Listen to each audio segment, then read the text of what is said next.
డబ్బులని రికవరీ చేయాలని సింగరేణి యాజమాన్యాన్ని డిమాండ్ చేస్తున్నాం. ఆ డబ్బులని రికవరీ చేసి గత 30 సంవత్సరాలుగా సులభ్ కాంప్లెక్స్ లలో కష్టపడి పనిచేసే సులభ్ కాంప్లెక్స్ చెల్లించాలని డిమాండ్ చేస్తున్నాం. అదేవిధంగా ఇవాళ సింగరేణిలో అన్ని డిపార్ట్మెంట్ లో కాంట్రాక్ట్ కార్మికులు పనిచేస్తున్నారు. ఈ కాంట్రాక్ట్ కార్మికులకు ఇవాళ రోడ్ అండ్ బిల్డింగ్ జీవాలు ఇచ్చి అతి తక్కువ వేతనాలు ఇస్తున్నారు. 2008 కాలంలో మనము 8వ వేజ్ బోర్డు, 9వ వేజ్ బోర్డు, 10వ వేజ్ బోర్డు కాలంలో పెద్ద ఎత్తున ఆందోళన చేస్తే మొత్తం కోల్ ఇండియాలో ఉన్నటువంటి కాంట్రాక్ట్ కార్మికుల తరఫున ఆనాటి సిఐఎంని కోల్ ఇండియా చైర్మన్ గా ప్రమోషన్ రావడంతో ఆయన ఒక కమిటీ వేసిండు. ఆ కమిటీ పేరే హై పవర్ కమిటీ. ఇవాళ హై పవర్ కమిటీకి సంబంధించిన వేతనాలు 2013 నుంచి కాంట్రాక్ట్ కార్మికులకు చెల్లించాలి.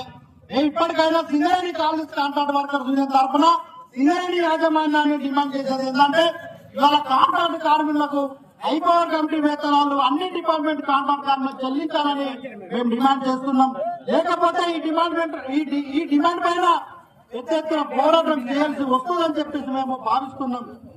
పోరాటాలు కాకముందే సింగరేణి యాజమాన్యం ఆలోచించి తక్షణము అన్ని డిపార్ట్మెంట్ కాంట్రాక్ట్ కార్మికులకు హై పవర్ కమిటీ వేతనాలు చెల్లించాలనేది మేము కోరుతున్నాం. సింగరేణిలో కాదు, ఇవాళ సింగరేణిలో అమలు అవ్వట్లేదు, కానీ ఇలా కోల్ ఇండియాలో వేతనాలు అమలవుతున్నాయి.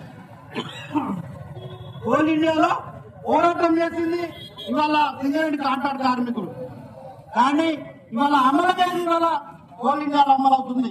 కోల్ ఇండియాలో హై పవర్ కమిటీ వేతనాలు అమలైనప్పుడు ఇవాళ సింగరేణిలో ఎందుకు అమలు కావో ఇవాళ సింగరేణి యాజమాన్యం